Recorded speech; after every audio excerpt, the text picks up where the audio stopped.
Um, Hi, everyone. First of all, thank you for being here on Friday. I really appreciate you guys coming. So today, basically, we're going to just talk about, I have a couple agenda for today. There are 3 points. I want to first introduce the feedback framework to you guys, kind of tell you how the feedback framework for the Skype for Business, Lync, Skype, all of that works internal to Microsoft, how we really handle customers' feedback, partners' feedback. And after that, I'm going to quickly introduce a couple programs, especially one main insiders program that we have, that we already have, but it's going to be scaled out quite a bit for this coming fiscal. So the customer base that we're going to nominate and select is going to increase quite a bit. So there will be opportunity to join that program in order to impact the product. So that's what I'm going to talk next. And after that, we will pass to Miru, and we will open for feedback around the product areas. All right? Good. All right, let's see. Let's go ahead and start. So Skype for Business feedback framework. So the SFB feedback framework, as I have listed here, it already existed before SFB, for sure, right? For Lync, for Skype, but it's just renamed and restructured slightly after the SFB branding. So this is internal to Microsoft, but I still want to show this to you so that you understand how the whole feedback funnels into the system. And it doesn't really go in the black hole, even if it feels like that in some scenarios.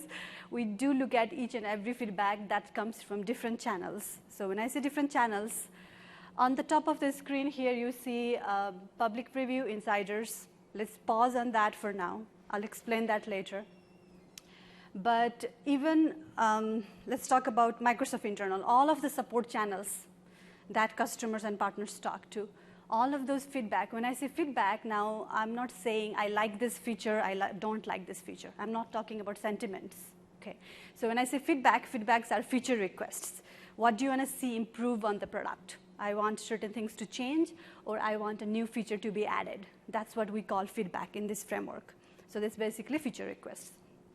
So all of the feature requests that customers or partner ask with all of our internal channels, support, sales, marketing, EPG, sales again, consultants, all of those feedback funnels into this particular framework. And on top of that, we do have analytics engine that go and crawl social media sites as well. And that's mostly used for Skype to begin with, but slowly it will be used for Lync as well, or Skype for Business. All of those comes in. When they come into this common framework, what happens is we divide them into these broad 6 different categories. These are what we call product areas, which is not limited to just Lync or Skype for Business. It's for Skype as well. So everything that we do falls under one of these 6 broad categories. Okay? And each of these categories have SMEs assigned to it. So when a feedback comes in, it's bucketized into this particular product area, and then it gets looked into by a group of individuals who are experts from the product group themselves, right? Who are the PM, product owner themselves, or the marketing reps who are SME on that particular area, or our data support escalation engineers, TAP PMs. The group is comprised of variety of memberships inside the Microsoft, but basically the main goal is that it's looked at by the SMEs representing a spectrum of customers and partners throughout the Microsoft plus the engineering. So that's how the groups are made out. So what I mean by tailing all that to you, it might not make sense completely, but what I want to convey is that your feedback is certainly looked at. It's just the amount of feedback we get and the prioritization that happens there. The things that bubbles up on the top gets more priority. And now when I talk about priority, when you send any feedback, let's say in future, after looking at all of these, when you talk to somebody at support or you submit it directly via Insiders program, then the more information you have around business scenario as to this is why I need this feature, here are the business scenario, here is the impact. The more information we have, the feedback gets prioritized higher. That's how we do it, okay? So that's what's happening on that blue 6 end-to-end product area stuff. So after that, that's where the whole prioritization happens. And after the prioritization, it really goes through the sprint cycles. So that's our product cycles, releases, right? So it really does get looked at, right? When Microsoft does have its own strategical decisions to go through to expand the product and whatnot, but we certainly do appreciate all of your feedback and we count that in, and there is a whole framework built just for customers' feedback. Okay, so validation UX content, I'm going to leave that out. It just means that there are quite a bit of feedback which comes in, which is not purely feature request. It might be just support for certain areas, right? It might be just a UX change. It might be, so the validation is basically the areas where it might need more testing for certain deployment scenarios. So all of that kind of comes to the same part, okay? So that's what the feedback framework is, to quickly introduce. Let me kind of pause here. That's just very generic, broad. Any questions for me at this point around the framework itself? Yeah. Yes. So, yeah, is it an option that we get insight on the prioritization list, or just a surprise what's new in the next feature? Good question. Thank you for asking that. So actually, for public, there is nothing that is out yet. That's correct. But for the Insiders program, which I'm going to talk next, that's the group of customers and partners who will actually see the whole stack ranked list as to which of your feedback is prioritized at 1 or 2 or 3 under these pillar areas, product areas. So for meetings, let's say, why is a structured join experience top priority, right? Why improving join experience a top priority? You will be able to see that, but in order to do that, you have to be in an Insiders program though right now. And that's why, and we cannot really do it in a very public way. We cannot really show it due to all of the LCA stuff. We cannot really produce that out to public because it has, again, it's whole the stack ranking. So it's almost like a future planning type of information. So we cannot, but once you are in the Insiders group, and that's why we want to expand the Insiders program. Okay, I'll talk about it a little more in a bit. Any other questions?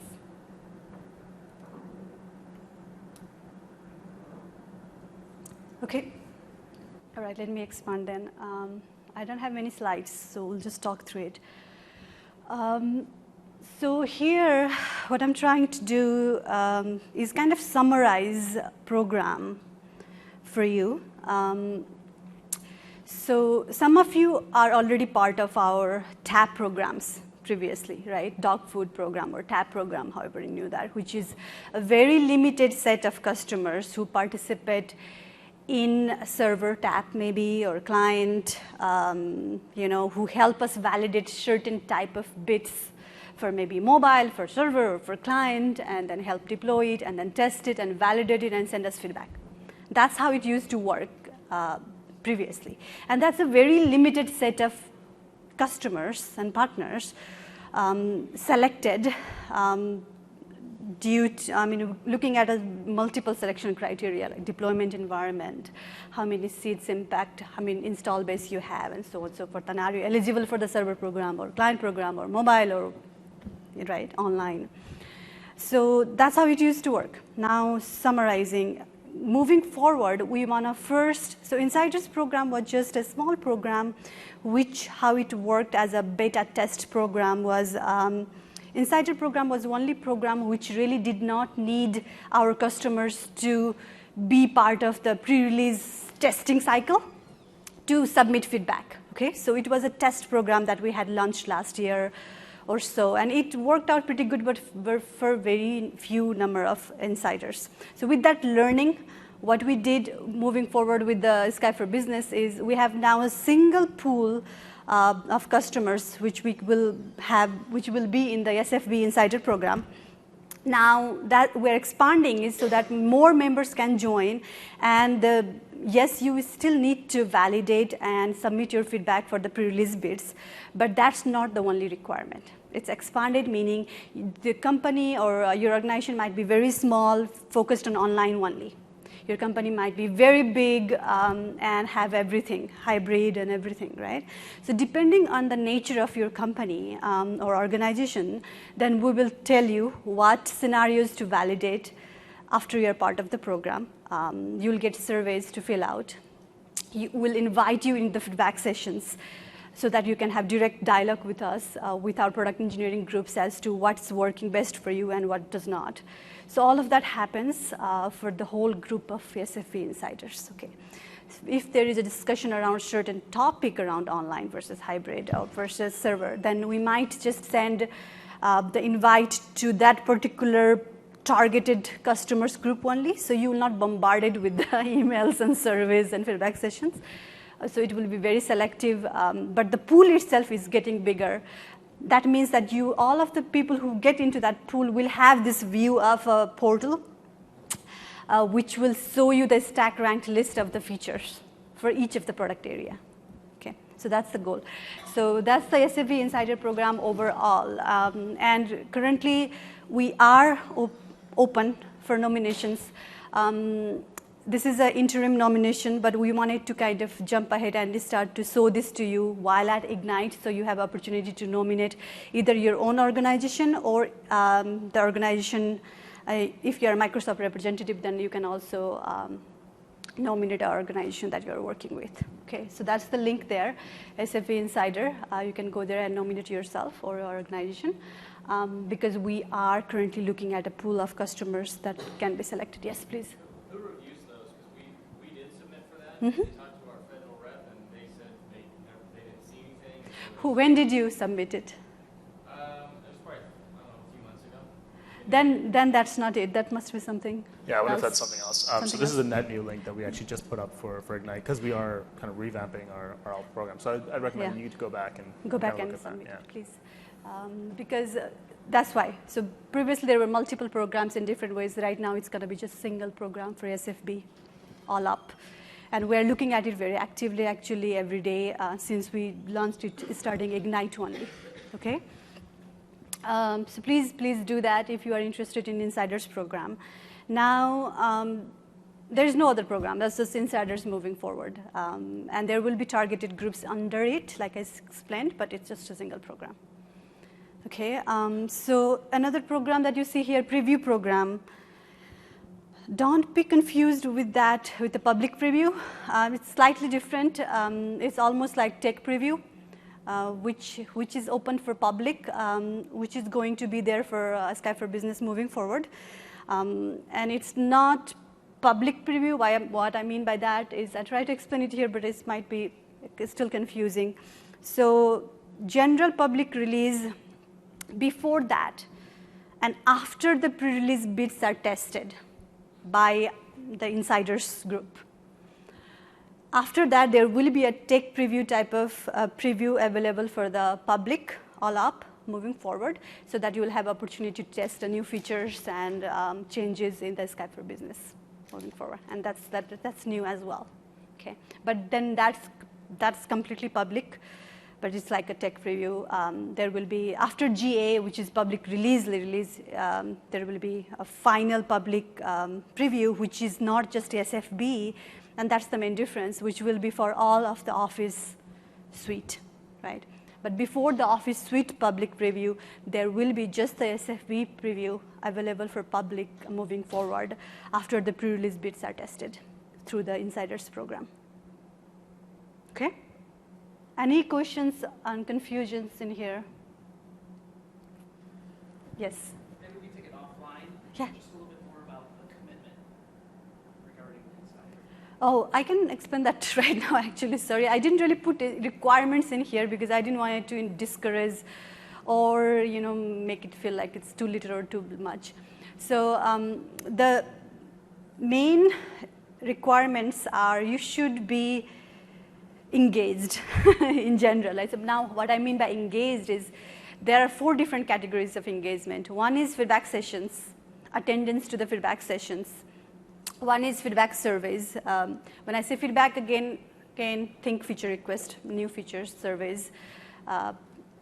And then the third one is the validation itself, which is not required for everybody, but will be required for the targeted groups, right? So the commitment actually depends on time that you have, and when you launched in the program, then we will have a representative talking to you throughout the year and so on and so forth. So it might be, let's say, for example, your organization is focused on online only, right? You don't really care about other stuff. Then what happens is if there is anything to test on online, then we will reach out to you saying that, hey, here is the upcoming validation coming up, validation bubble, validation program, a smaller program inside it coming up. Are you interested? Because your profile criteria matches with what we are looking for. And if organization says yes, but at that time we'll only reach out to the pool, the insiders pool though. We are not going to go outside of the insiders pool to reach out, because that's why we're going to broaden this program right now. And then you will have a say as to you want to participate or not. Quick question. Is the insider similar or new spin on the TAP, or completely separate? No, it's inclusive of TAP. So Let's TAP say that was way. kind of our previous iteration. So for folks in here that may not know, so TAP was our pre-release program previously. And so what we did is we took a limited set of customers. There was a lot higher requirements for them, and I'm assuming that's why you're asking. So deploying in production, having X number of users on that particular pool, client rollout, mobile client rollout, all of that. We've kind of taken a step back with, now that we've released SFB, we're kind of looking at broadening our customer base so we can get a large variety of customers. And the requirements will differ, right? So you will be required to deploy pre-release bits, but you may not have to do server, right? Because your organization is one that you can't deploy, but you can deploy client, for example, or you can do mobile clients. So the requirements will vary, and so we do recommend that you kind of register, and then we'll see what kind of works best, and then based on. At least have a dialogue. Exactly. Yes. Exactly. Yeah. And that's then what we're. the good thing about it is as long as you are in the program, you will have that access to whatever portal we'll have, and then you'll have access to all of the prioritized list. First thing, right? That's the big plus for customers, so that you have a view on what's going on. What are you thinking about? What are you thinking about? Number one, as for meetings versus voice. Or mobility. So that's plus. And another thing is the feedback sessions opportunity most of the time will be open for most. Well, depending on the topic, but in general, it will be sent out to most people. By that, what I mean is who might not be directly doing the validations, right, in some scenarios. So you'll then have opportunity to talk to the product engineering groups directly too.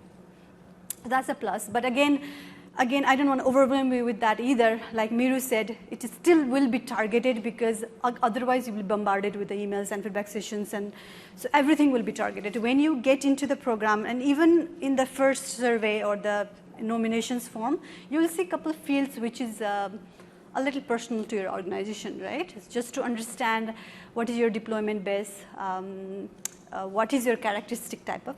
But once you're selected, what we have actually is a profiling done for the members who will participate from your organization. So it's not limited to the company organization profile, but it goes underneath and does the profiling for your members who will participate. IT admins versus the end users, both. So that way we can really target the profile when we send out the surveys or any type of requests. So yeah, thanks. So yes, in short, it is inclusive of the TAP programs, but we no longer call it TAP. Okay? All right, any other questions before I move ahead?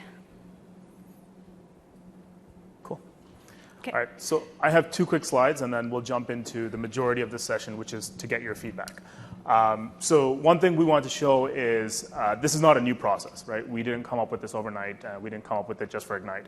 SFB has been based on a bunch of customer feedback, right? So everything that you see on this list here and everything that you've been hearing about this past week is actually based on customer feedback and customer asks.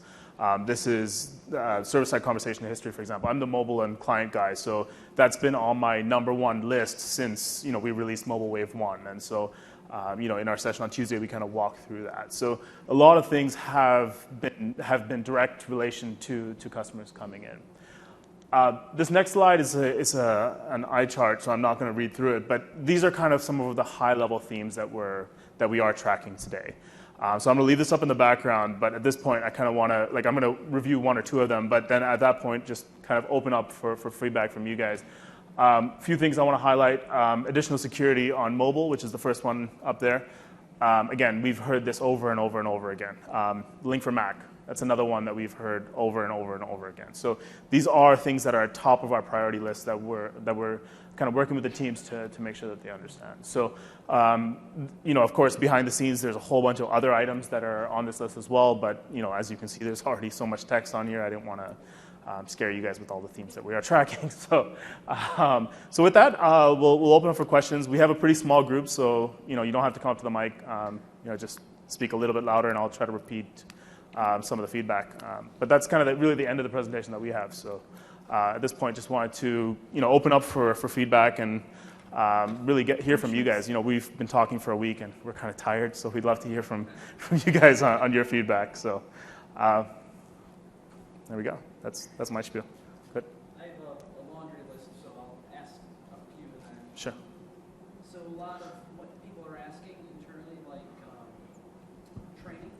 So I believe Live Meeting had some form of called breakout sessions. Uh-huh. Have you collected feedback about that? On breakout sessions. Yeah, that's part of the structured meetings. It's not breakout sessions isn't part of that, but that is under that theme all up of, and for breakout meetings, meaning you have one meeting and then being able to split out and have smaller meetings on the side, and then come back into the session. Yeah. Because that's one of the focus. They say, WebEx or Live Meeting had this. We'd love to go Right. Lync/Skype for business, but this one little feature. Right. We'll do Lync meetings, but for this.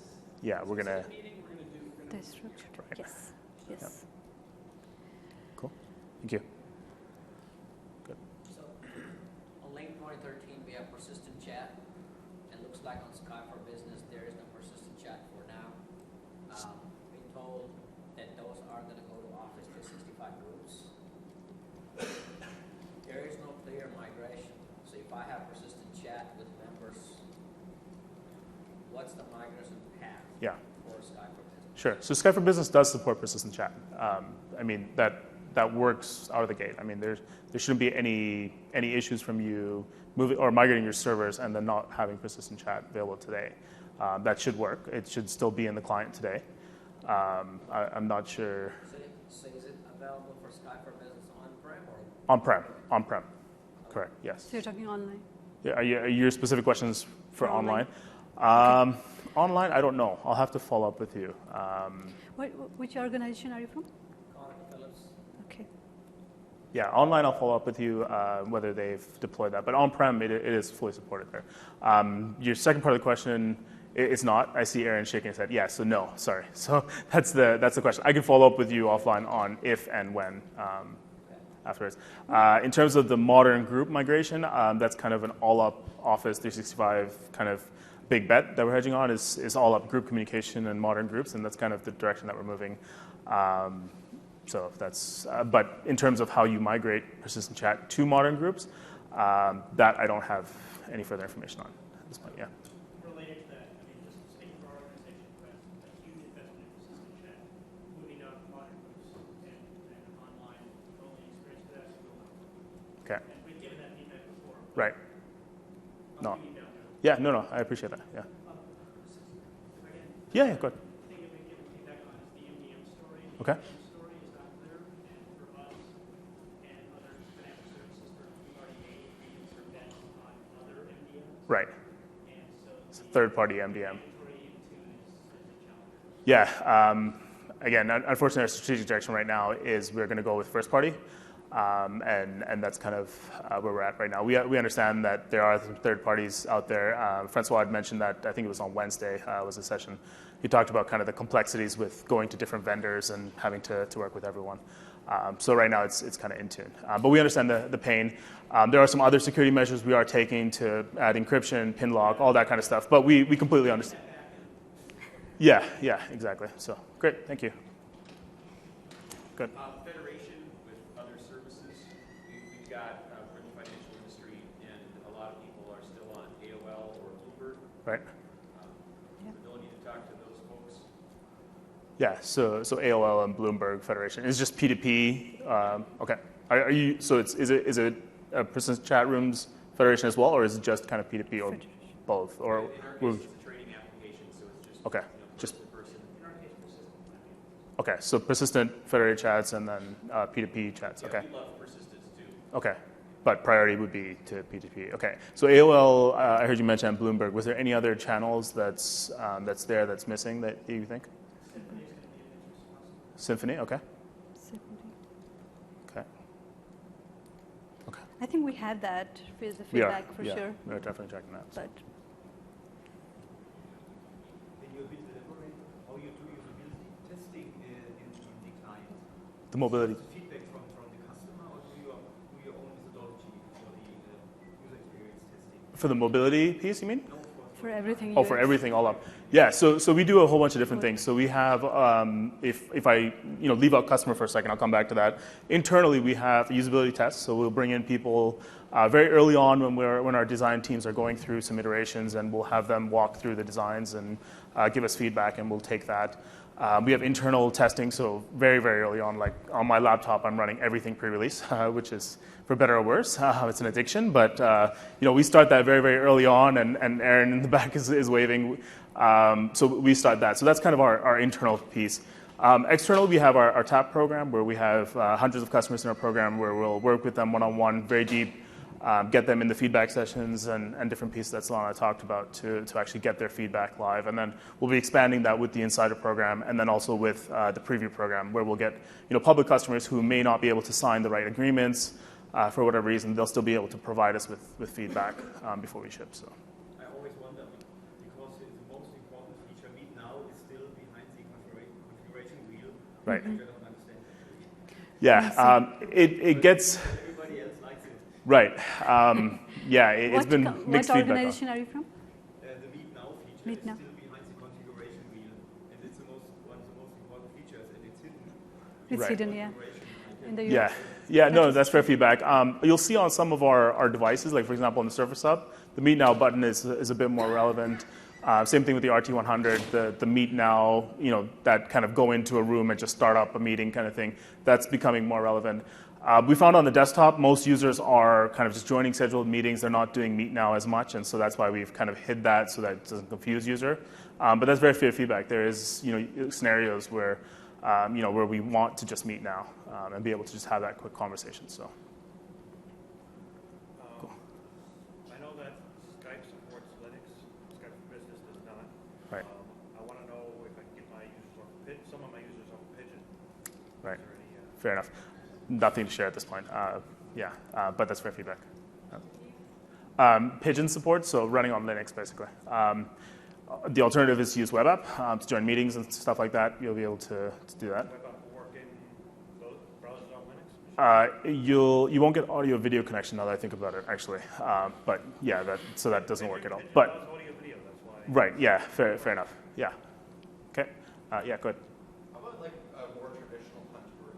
So I mean, response group exists today, but couldn't we take Teamring and make it a server-side function and have a much better experience than RGS? Yeah. Is there anything particular within that? I know it's opening a can of worms asking that question, but we'd love to hear kind of the scenarios where the current RGS isn't working, where you'd love to see us to expand that and move that to server-side service. I think the biggest problem with RGS is, scale, which has started to be addressed in this one, but it's just RGS has always been slightly problematic, right? Right. The random drop calls that always happen, call delay on certain phones, all those things where Teamring or something along those lines, we created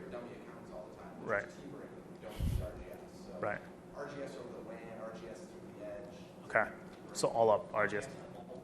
Yeah. RGS on mobile. Right. Yeah. I think the other thing for RGS for us, like we have a Skype business support that. Right. That's what resilience is. Okay. Good. Resilience. But I'm just saying, what's your use case for RGS for mobile? What's the use case? What's the use scenario for getting RGS on mobile? I mean, I think it's just the termination of call, right? I mean, if I'm on the go, right, it's more about people are. I mean, we're not using RGS as like a call center light. It's more of just a traditional one, right? So you still have RGS queue and then agents around? Yeah, I mean, that might have, yeah, absolutely. But I mean, I would say, in most of our deployments, we do a lot of them. I mean, it's almost always informal. People are members of RGS, right? RGS is being used as a hub. Oh, it's being used. Okay, that's fair enough. Yeah. And what's your company?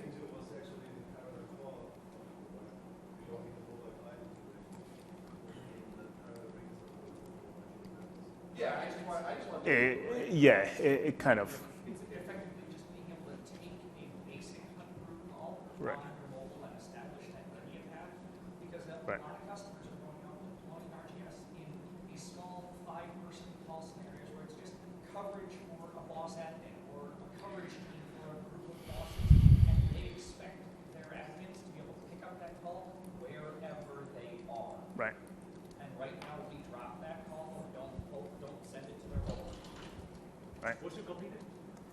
I'm with Time to Market, so I'm a SSI Right. trader. So You guys are in that as well.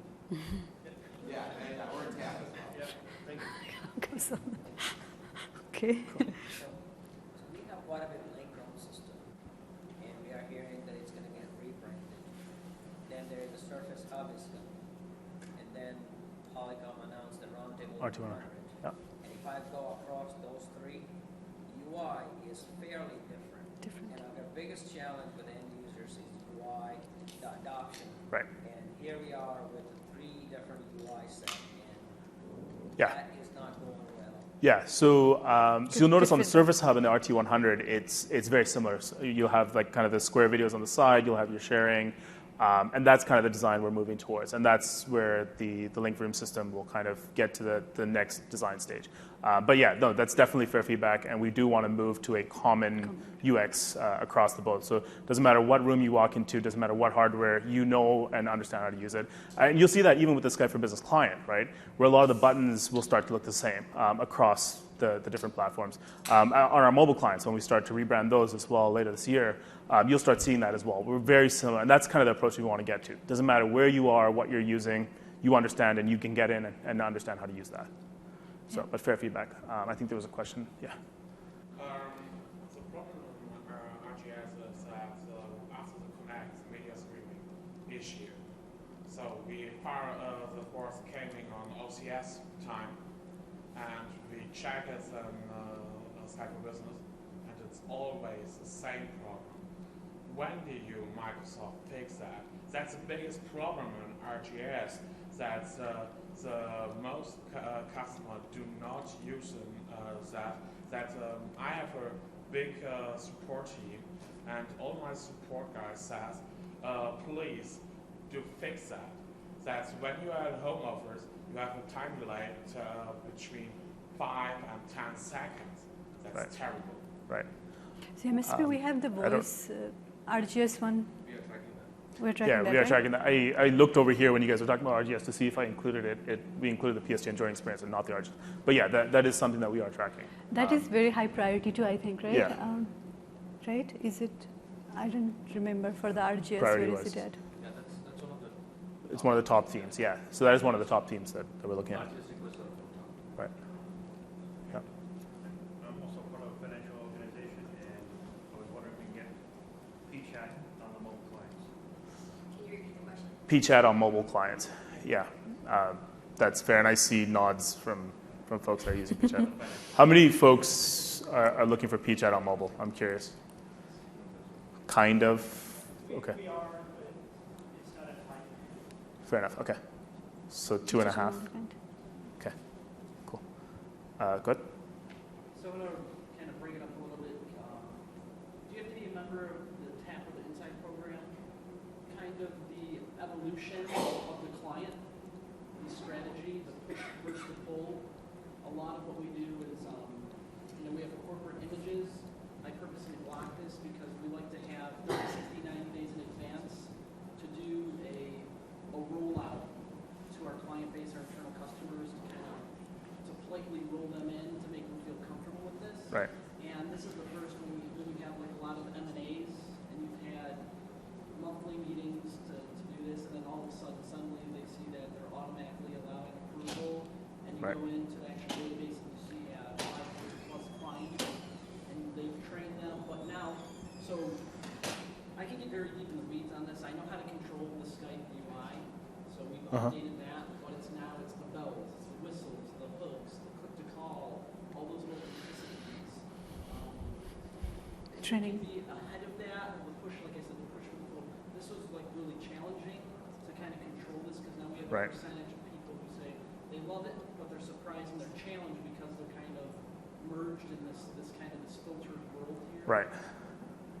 And like I said, also kind of a preview. I'd like to get on and test and really try to give feedback on the mobile client Right. without that documentation and all that in advance. Yeah. And it was exactly for that reason that we took a step back and said, okay, let's kind of take a step back. We've done this release now. Let's look at what worked well, what didn't, and now we have the 2 tiers. And the real big difference between the two is one, previously we didn't have a public preview program where anyone can just go and download the bits. And this time we kind of did, where you could do it, but it was very late in the game.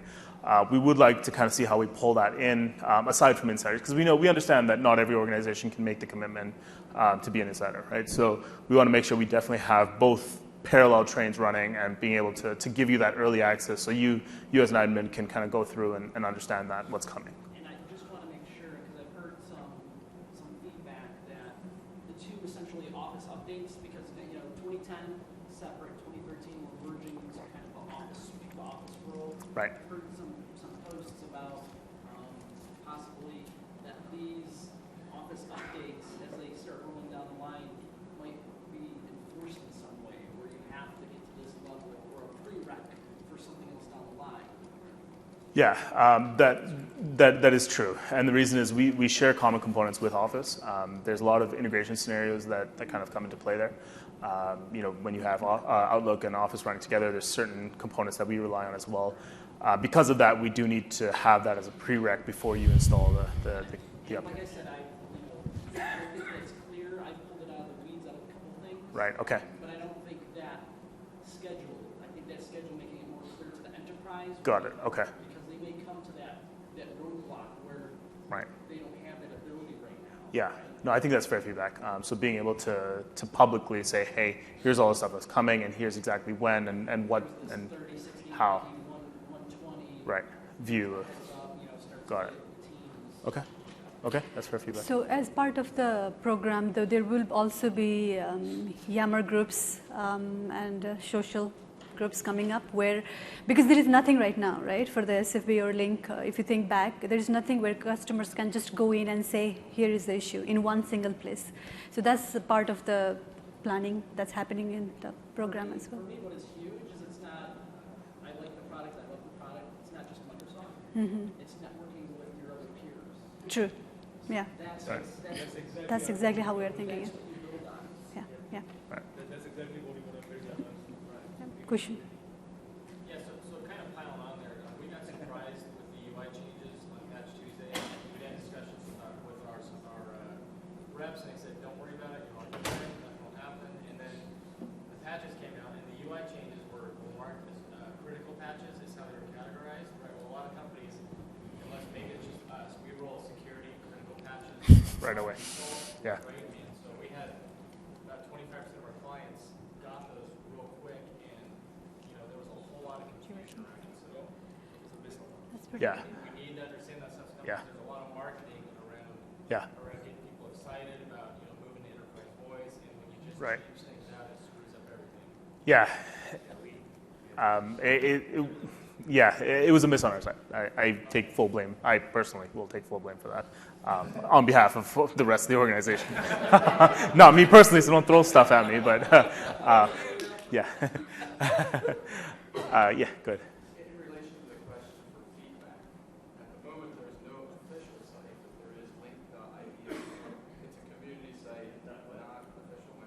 Right. And a lot of feedback, and even tips on how to work around.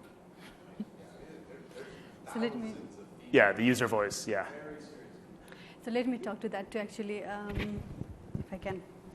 So, no, it's okay. Actually, it's official. So in the next slide, you'll see a quick link. You can just go to the next slide. Yeah.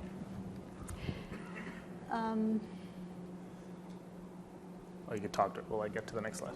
Oh, there. There you Okay. Sorry. Okay. So again, this is just for Ignite to start with, and this really does. This is a feedback form, but it's temporary for Ignite only, because we are working through the whole Insiders program ramp up for the customers, and we're also working. You know how we have the Skype.com site or Skype for Business site that's coming up, or it's already there actually, right? In there, in just our official Skype site, there will be a feedback button soon coming up where you can click on feedback, submit feedback, done with it. That's coming up very soon. So all of those feedback will be coming to the framework that I showed you earlier. So it's not going to go in the black hole. Okay, it's going to be looked at, but that's going to be a general, at least a first step for us to look at the customer feedback in one place, so that you can at least have a place to go to and submit it. I completely agree that the whole organization agree that there is no place to officially submit a feedback for public right now. So that's coming up. So this is an example. If you go and click here, there are 3 fields basically. 1 is optional, 2 is mandatory. 1 is just a feature description. So describe what you want. And second is why do you need it? Tell us a business scenario. 2 fields, that's it. But we do ask your organization and name and your email address, because if there is questions, then we'll reach out to you. So that this is a sample form available for just the Ignite folks only, temporary interim solution for now. But similar form will come up in the Skype site very soon. We're working on it, yeah. So if you go back to the previous slide Yeah. where it says sample feedback trend, Yeah. enhanced presenter functionalities, the first one is upload content into a meeting. So that should say mobile, by the way. Referring to That should say mobile, by the way. Enhanced mobile presenter functionality, basically. Yeah. But what I was asking is, today, it's only PowerPoint allowed to upload the presentation. Right. Is there anything in the roadmap to upload any other attachment? Sure. I'm curious, what else would you like to upload? Also, in our business, there are quite a bit of TIFF, there's PDFs, Okay. Excel. Okay. So pretty much any Microsoft Office document Okay. and PDF will and cover TIFF. the majority. Okay.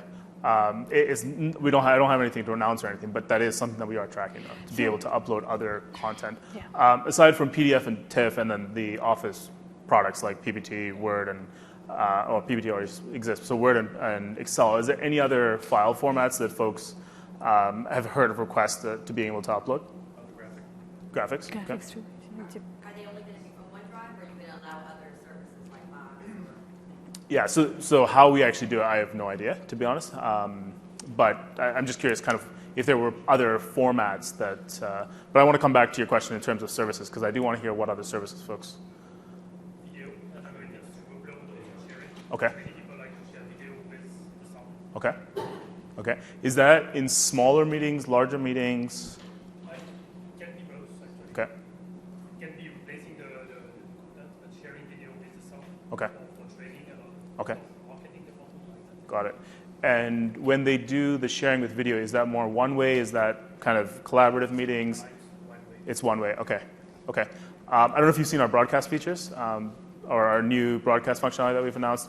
Take a look at that. That may help as well, just given that any meeting can be set up as a broadcast meeting. Right now, it's only in the cloud, or you have, forecast is only, if you're only on premise, totally on premise, and you're not on the cloud at all, you're not able to get to the cloud.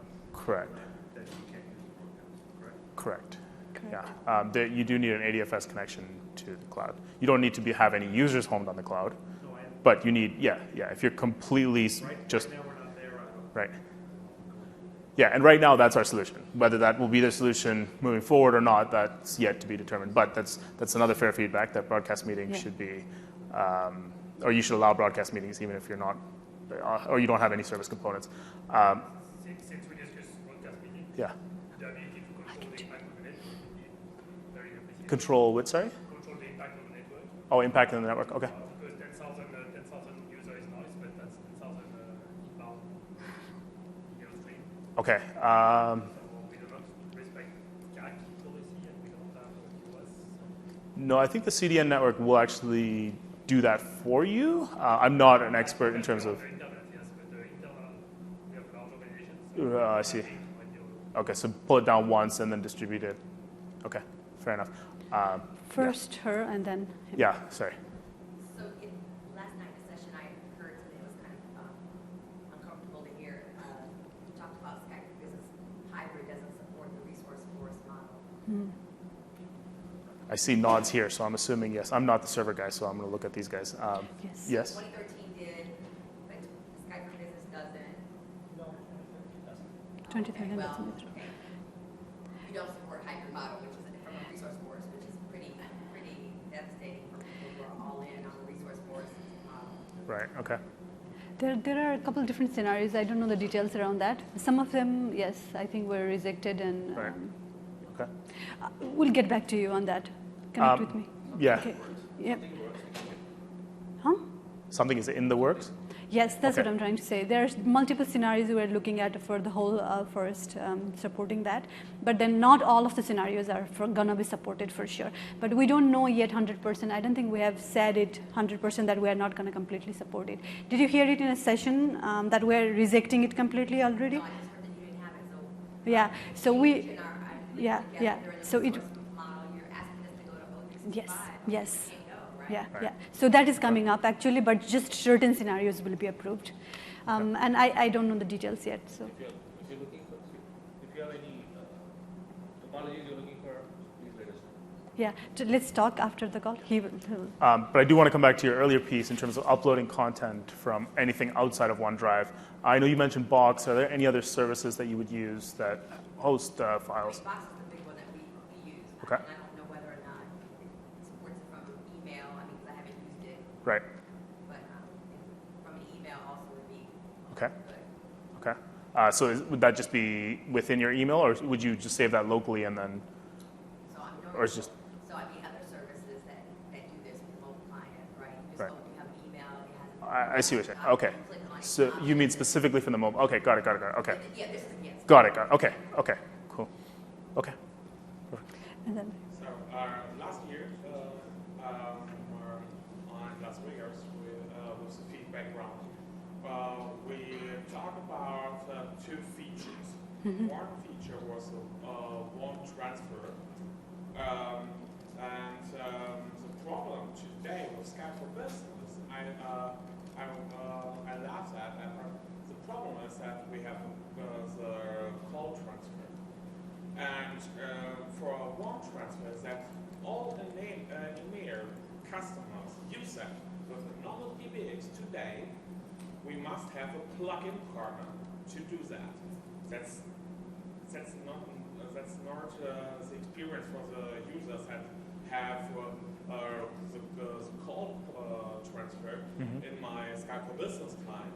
But when I will, and that's 90% of all transfers was not in EMEA, not call transfer. That's one transfer. The first I speak with my colleague, and then I click transfer, and then I have the call. It's not the same as US call over. That I write instant message to my colleague. I have a call on hashtag whatever. That's not in EMEA verb. So that was the first. The second was the call picker. The call picker we talked about last year. That's the same. That I see I have a feature of that the customer will check what's the callee to call the caller. And then I say, my colleague is not in the room. I pick the call and says, hi, Mr. Musterman, my colleague is not in the room, can I help you? That's a normal aspect from a normal PBX side. And when we transfer the people to Skype for Business, then we must have that. Yes, the question really is consultative transfer versus blind transfer. Right. And in our side, on our client, we don't have you do that type of transfer. Yeah. So yeah, we are tracking that with the voice builder. Yeah. The warm handoff especially, and making that from a UI perspective easier. It is possible. It's just not very easy to find. Is this coming with the next updates or I transfer? nothing to share, to be honest, at this point. So You can do it. It's not like a button click. You have to look at the UI and then click on it. It's not intuitive enough. But I don't think the whole scenario is covered though yet, right? The whole scenario he's talking about. no, consolidative transfer is supported, but it's not very easy to get to. Yeah. It's not very easy to get to. Actually, there's a public blog on how to do that, which exposes our limitations. So we are tracking something. I think there was a question. Yeah, go ahead. Yeah, I'm sorry, I couldn't quite understand everything he said, but I've got to say that from a feedback point of view, coming from a voice background, we did a full PBX replacement and with Lync 2013, and that is the one single biggest issue for our users, is they're used to thinking of a call transfer in a linear flow, and the whole grab another call path and then transfer the first call back is just, that is the biggest struggle that we've got, and I've got more users to do, and we have Right. training, we have videos to show them out. We're trying to get away from desk phones. Right. It seems to be the only way to allow them for what they think of as a linear call flow Right. rather than the, dual call path. Okay. Is there any improvements in call transfer in text? Call transfer, yes. Like in general, call transfer, yes. More seamless the than the old PBX type call transfer? Not there yet. So that's what I'm Yeah. saying. So can you So talk it's to- gotten better. So from the 2013, Lync 2013 UI to the Skype for Business UI, you will notice it's significantly better. We've reduced the number of clicks. We've made it a little bit easier to transfer. The consultative transfer piece is something that still needs work, but the transfer all up. I'm curious, do other folks, or how many other folks are in that same boat where they've heard users kind of talk about, okay, so pretty large number of folks. Okay, fair. That's fair feedback. One of you three, yeah, and then we'll go back here and I'll come back. So are you guys not getting feedback to enable consumption of screen sharing on the Android devices? We are. This has happened for a year. We are absolutely getting feedback. Like I said, I'm the mobile guy and the client guy. I see it on the list, that's why I'm asking. You know why? Because it was actually the first line item under, it's right before presenter controls, and I decided to put the security in. Android, it's coming. It's coming, yeah. We need a way to smoothly transfer from wired connectivity to wireless. Right. And then equally, if you're on wireless and you're leaving the building, Yeah. to cellular. Yeah. Even if that's a user-initiated Sure. suspend, resume. Yes. The fact is right now those calls get dropped. They drop, yeah. So we are, yes. We do have plans to fix that and to make it a more seamless experience for a user. And this is not just if you walk out. This is even, let's say you're on a cellular, like you're on an LTE call, you go through a bridge and your data connection drops, but you still have a cellular network connection. We are working through some stuff. So stay tuned. That's, we'll come back here and then we'll come back. I think he had. Addition of shared lines to the client, not just the phone. Shared lines to the client and not just the phone. Do you have any update on that? No. No update, but feedback is noted. Oh, okay, cool. When you're in a conference call, is there anybody ever passing DTMF calls against when you're in a conference call? That's sales. Conference call DTMF tones. Okay, fair enough. Yeah. Well, sorry, what was that?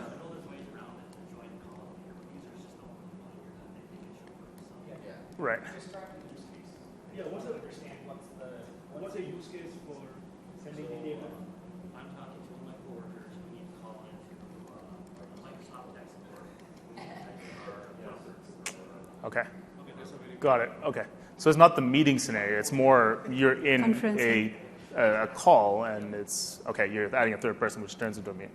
Okay, that makes a bit more sense. Okay, and this is why we have these sessions. Perfect. Okay, cool. I don't work on voice, but that scenario makes more sense to me. So now. voice represents, Kaushal is representing voice. So we just he's signed him there, up on the and spot. I'm noting down, so covered. Good. So I think most of our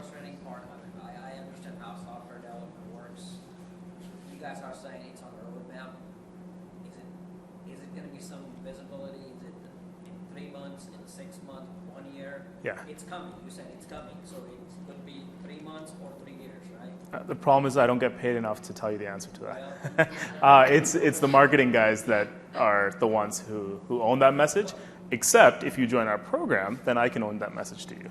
Right, but what we're really looking for is some sort of visibility, right? Yeah. So if we could go ahead and relate to our end user base. Right. And I think the biggest frustration is that We don't know. it's coming. Yeah. It's on the road. Fair enough. Yeah, and I share that feedback and I acknowledge it.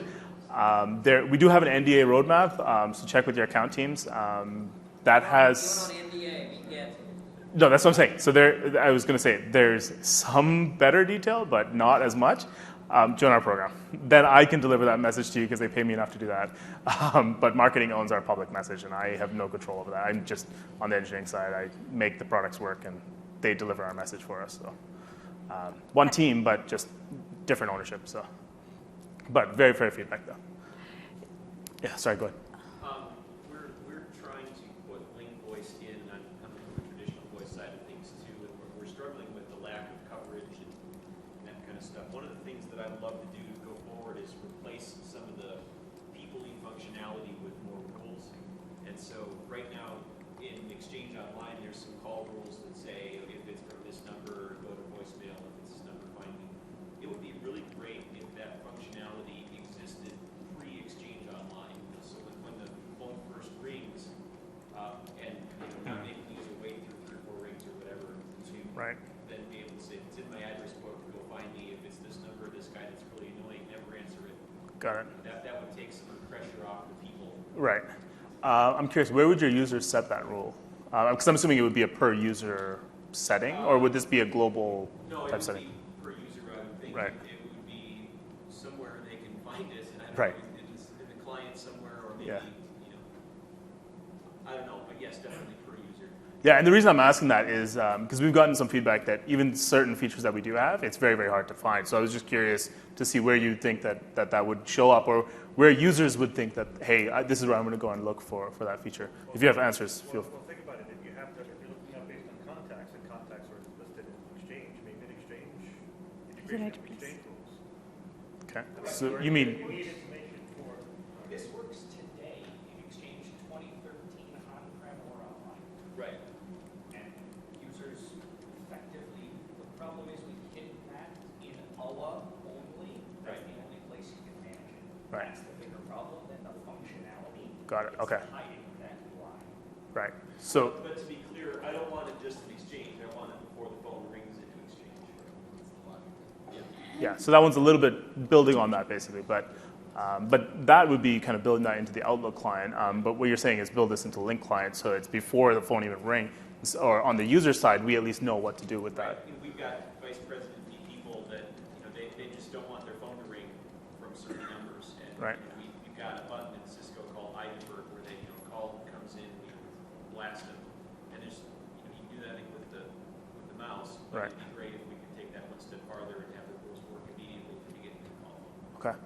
Put it in Lync options and where it's a place where you get the ring simultaneously. Okay. So under kind of the voice type settings there. Okay. Put it, and that's where when a user is controlling what they want to happen with the phone call, that's exactly where they go. Sure. Okay. What's your organization name again? Peregrine Capital. I'm not a name. Okay. Not yet. Not yet. Go ahead. So you said you got lots of feedback on the Mac client. Are you going to have some sort of QoS equivalent on the Mac client? I know that OS makes that more difficult. Yeah.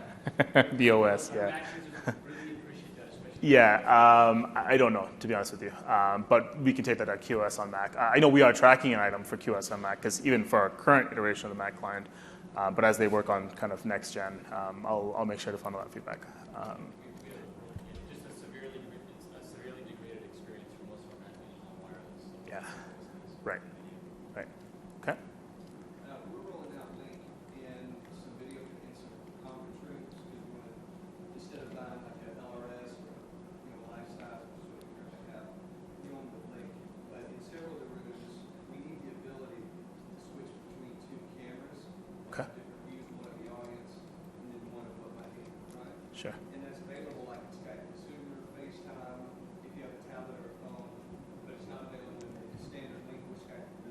Yeah. It seems like that'd be really easy to turn on, so that can be available everywhere. Yeah, so almost like where you switch devices today, or audio devices, being able to do that same thing for video devices. Right now, you have to show the user, okay, go into options, go Yeah. to audio device, change it. Whereas in the consumer version right now, you Right. just let it switch to the camera. Yeah. Okay, my next question was how common is that scenario where folks are switching video devices? Actually, I'm trying to look at switching Polycom HDX 8000 Uh-huh. to support 2 cameras. Okay. Using Lync group system or using Lync in some form. And I was told, or using 2 PCs was an option, but then I would have to invite like a group every time I had to use that room because Right. you're inviting 2 PCs all the time. Okay. Which might work or might not work. And it seems to be a little bit more overkill for the user to, okay, I'm using this PC for the front of the room and this PC for the side view. Right. And when to switch. I would rather have something that would be a little bit easier for the end user. Okay. Just click what camera you want to actually see. Got it. Okay. Okay. Cool. In our experience, device selection from 2010 device selection for audio devices right there. Yeah. Got there and we got Yeah. Have you used the Skype for Business client yet? Yeah, you should. You should. That was one of the things that we actually. So it's one click. So you click on that icon and it's no, it's 2 clicks. It's 2 clicks. Sorry. Yeah, you're right. Yeah, it's one less click. Let's put it that way. We're working on it. Yeah, but yeah. So you asked about scenarios where the camera thing kicks in. We've seen laptop docking scenarios where the camera doesn't switch clean. Yeah. Okay. Got it. So even just the one time. Okay. Fair enough. Okay. Sure. Right. Okay. Good. Going back to the multiple cameras again is like the new Surface Hub. Uh-huh. If you're up presenting to the audience, then your back's to the camera. Right.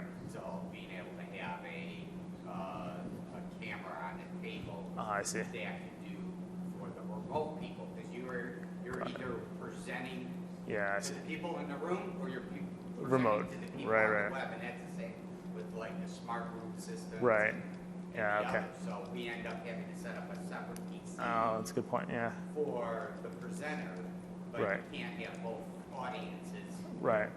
Okay. facing. That's very fair feedback. Good. We check all of the B2B 3-pip vendors, and I said I talked with every vendor. Everyone said the same. That B2E is a good solution, but it's a probably that it's a USB emulation for Microsoft. So it's a plan for Microsoft that will another way to use the 3-pip phones directly, which is voice. That's a better solution when you have terminal server solutions like Citrix, Synapse, or each other solution. Then the user have no software emulation on the desktop for that. Right. I don't know if do you know if we're doing anything on 3-pip phones and kind of direct integration to the clients? Yeah. I don't think we have anything, but we will take that feedback down. But nothing that I'm aware of. Yeah. I noticed the loss of functionality when I'm looking at this kind of business client, and I don't know if I haven't completely tested this, but I know that inside the conversation, in 2013, Control S, it would actually save the conversation and actually give you feedback on the bottom saying, Yeah. conversation is being saved. Yeah. It doesn't do that anymore. It's It should. I did it in my demo the other day. I was testing the Control S and nothing popped up. I mean, I didn't actually go check to see if it didn't save it in conversation. So I know that earlier on it didn't, but more recently I've seen it. It should show though. Yeah. Yeah, I was gonna say my Tuesday demo I had to work around and did that, and it worked. So. Yeah, get the RTM bill. Yeah, no. That's fine. In recent client updates that behavior's gotten spotty, it actually will save conversation history, but it doesn't always give that feedback in the window. Okay. Even when you go to Manuel's keyboard, it won't always Yeah. say that, but you look at the changes either. So. It should always. So I've actually seen it show up twice because I've hit it twice by accident. But it does. Yeah, good. So I have a question. We could probably take it a little bit more offline, but since we're kind of in this group, Yeah.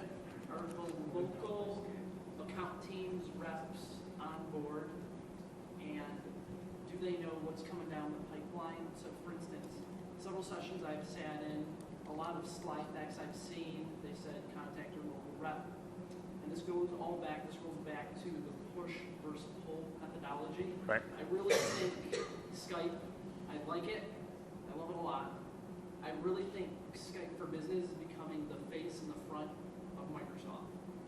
A lot of people are adapting, it's kind of merging the consumer and the enterprise. And people are really, it's kind of refreshing, so I like it a lot. Right. But what I've noticed a lot is a lot of the times our local TAMs, if you have Premier or if you have access into those local Right. kind of queues, you have to dip in and ask and inquire on things that you're trying to do. If they were kind of proactive, give you the heads up, because I know where this is going. We're on-prem now.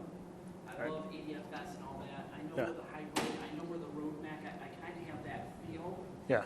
Why, when the executives come to us and we're on the forefront, we're on the ground running with this, dealing with the customers and feedback, Yeah. where can we put this story together to kind of work together in sequence? If we're a member of the TAP or the Insider program, we're going to be running kind of in parallels here. Right. We're going to be offering feedback, and a lot of times it's contention here with this. Yeah.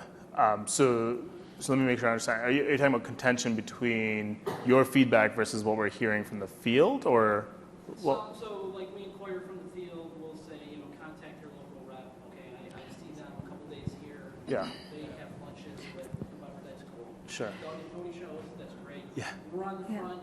We're running with this. Right. I know they have the data. Like for instance, I'll speak with a Microsoft engineer professional like yourself. They'll say reference this portal, this document. Rather than a Why am I asking Right. Yeah, I see. them? Instead of We're trying to rebuild up. We're trying to reinvent the wheel. They already have this house there. Why aren't they saying, okay, look into this. Start to kind of get back on the roadmap of ADFS. You want to save these hundreds or millions of dollars to go into this. These are what they offer. This is what they don't offer. There's contention here. Right. Skype, there's such a demand. Yeah. There are a few things. So your questions around TAM and support queues.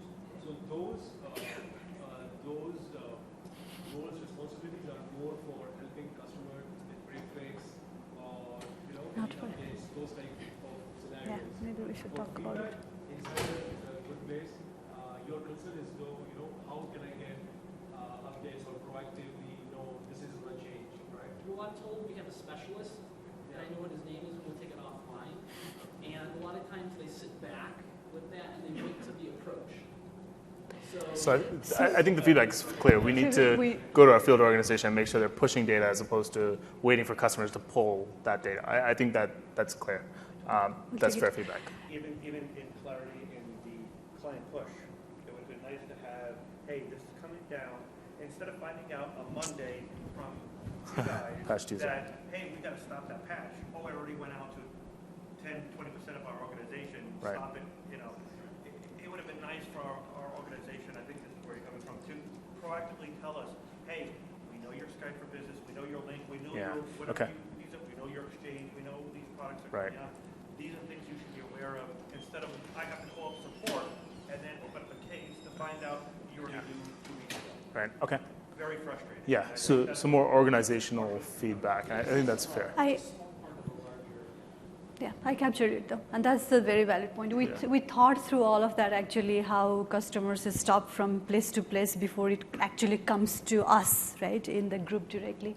So Insider program certainly will help, but another thing, like I said, the whole creation of the Skype site, that's slowly gonna go, and with the Yammer groups and stuff. We're trying to kind of have more interface towards customers directly where the product group are directly engaged. But then we cannot really say too much about it. But we know the problem for sure. And then there is also organization improvement that we have to make, it sounds like, from engineering to the field as well, so the messages go out. Yeah, and I think we have to have a way. conversation with the field folks to make sure they're pushing out the data that they can. But that's fair feedback. Yes, just kind of piling on that. So we've had a couple of situations where we've had requests for feature enhancements. Mm-hmm. They've, the feedback. I mean, I know it goes through several iterations, and maybe there's some lost. Broken telephone, yeah. But from a customer perspective, when we're saying, hey, we need this, and you go, great, we're going to deliver it. We want to get that a little bit earlier, and maybe that's the insider program. But I mean, I've been working a conversation history case for over a year, maybe close to a year and a half, and we've been through, I think, 3 different iterations of releases, and it's still not working, right? And so anyway, if we could short circuit that process and take out 2 or 3 tiers of communication, that would be awesome. Join our program. And the reason is that I can control the program and control how you guys get information. Unfortunately, Microsoft is very big, and I can't control everyone else. But yeah, join our program it gives you 2 benefits. 1, you get that direct interaction with folks that are making that change. And 2, you'll also get that information proactively of what's coming, what's changing, all that. But still, though, when the feedback comes in, the whole channels thing, multiple channels to get to you, to get to the updates is one thing. But even within the Insiders program, I think we should take that feedback as in what I'm saying is, because we have a whole list of feedback, right? Feature requests, think about 5,000 plus feature requests that we have, and then we compile it, we create trends out of it, and then upcoming bubbling up trend will be taken care of first and later. But at least once you join the program, then you have a visibility on what's on the top and what's not. And if something is on the bottom and you really think it's important for you, then you know that it's on the bottom, then you can connect back saying, hey, I saw that this is like, I don't know, not in even the top rank, it's on the backlog. Why? I have a scenario here. You might have opportunity to talk about that type of and influence. This is so that goes back to the transparency, what I was talking about. Yes. Then Yes. you guys could say, this is a wish list, we don't know when it's coming. Yes. But this are committed for quarter 1, quarter 2, quarter 3. Yeah. That visibility. Unfortunately, unfortunately, we can't make that public, given we have tons of competitors and all that. Will be done, but first part is difficult. One thing, one thing I do want to caveat, and this is the lawyer in me speaking, but joining the program is absolutely great. You get to help influence the program, you get that direct connection. However, I do want to add that caveat that we have tons of feedback. Like I said in the beginning, right? There's tons and tons of feature requests. Joining the program does not necessarily mean you're going to get everything that you want, right? Because we do, as you mentioned, we're a software company. We have to prioritize. We have to kind of figure out what makes sense. But it gets you a foot in the door to help kind of have that direct connection. So I'll tell you this though, we go through the weekly triage of all of the incoming feedback. So all of the incoming feedback does get looked at. Okay, so first time it gets looked at within the week actually in the framework. When it comes to the framework, it gets looked at within the week. Triage is done within a week. After the triage, there is a prioritization period or a stack ranking, however you want to say it. That stack ranking period is the most critical. Review, investigation needs to happen before that, right? So when that happens, if it's on the top list, then it gets more investigation, more discussion. Review happens monthly. So just to kind of give you and because we're in the Scrum model, like very fast paced right now, right? So the main review happens monthly, and when I say monthly, it's not for all up. Per multiple areas, review is happening monthly. Okay, so however, the review is happening for the top list items, not for the backlog. Backlog items are being worked on, investigated further, but it doesn't really go to the top until we have the scenarios done. So that's why it's very critical, and for us also, not just for you, right, as to get this program launched so that you and we can talk directly, get the updated scenario right away there, so that really the important features can bubble up on the top. Then only we can do anything. So, yeah. So the big point I want to reiterate is, so it went from in this specific case, it went from a feature request to here's the feature, right? And then it was no, it doesn't work, and then it became a break fix scenario. And the problem is, I see. is in that scenario, the customer's not validating that yes, this worked. Right? You guys are going through all the work to publish it, get it out, roll it in, and so. But it's not the fix you want. A development cycle, and then 2 months later we go, yeah, it doesn't work. So I guess that's the frustration. It's Yeah. a lot of investment, a lot of churn. Right. And it's not the. That sounds like a bad example maybe, or somehow we... No, so I think that's a specific example. I think that's fair feedback, though. But I mean, that's... that should have been caught, though, right? Like, meaning we do go through the testing phase and a lot of validation. So if something didn't get caught... My assumption there is just that the requirements that you guys had and the specific piece that you were looking for somehow through a broken telephone got changed, and the dev team got a specific set of requirements that said, hey, here's the issue that the customer is having. Okay, great, we'll fix it. And it gets back to you, and you're like, well, this is not kind of what I asked for. So, but feedback noted, though. So in this case, it worked for new accounts, but not for existing. users, so that it won't work for somebody with an existing. Right. Okay. Got it. What about just basic, and I think you might have it on here, basic enhanced functionality for call detail reporting, so that we can do charge back? Yeah. Go to Lync analytics and have it as part of Skype. Right. So CDR data, we do have some improvements even within Skype for Business. No. Okay. Is that something we're tracking? Yeah. No. I think we have it. But this is like specific, like have CDR directly within Lync reporting, so that I can pull that out, do reporting. Have it. Yeah. I don't think. I don't think we have it. Yeah, but that's fair feedback that we can track. So it's not on the roadmap now? Not that I know of, to be honest with you. Again, I don't own that particular area, but. Is the question to have CDR database done into a Lync? Yeah, the CDR database is available as core to the product, not having to get Lync analytics or extra products, having it free as a template. So we can use it. The strategy in the past was to just provide the CDR data, and then the billing systems will take it and build their own portal. But we'll have to check what our strategy is.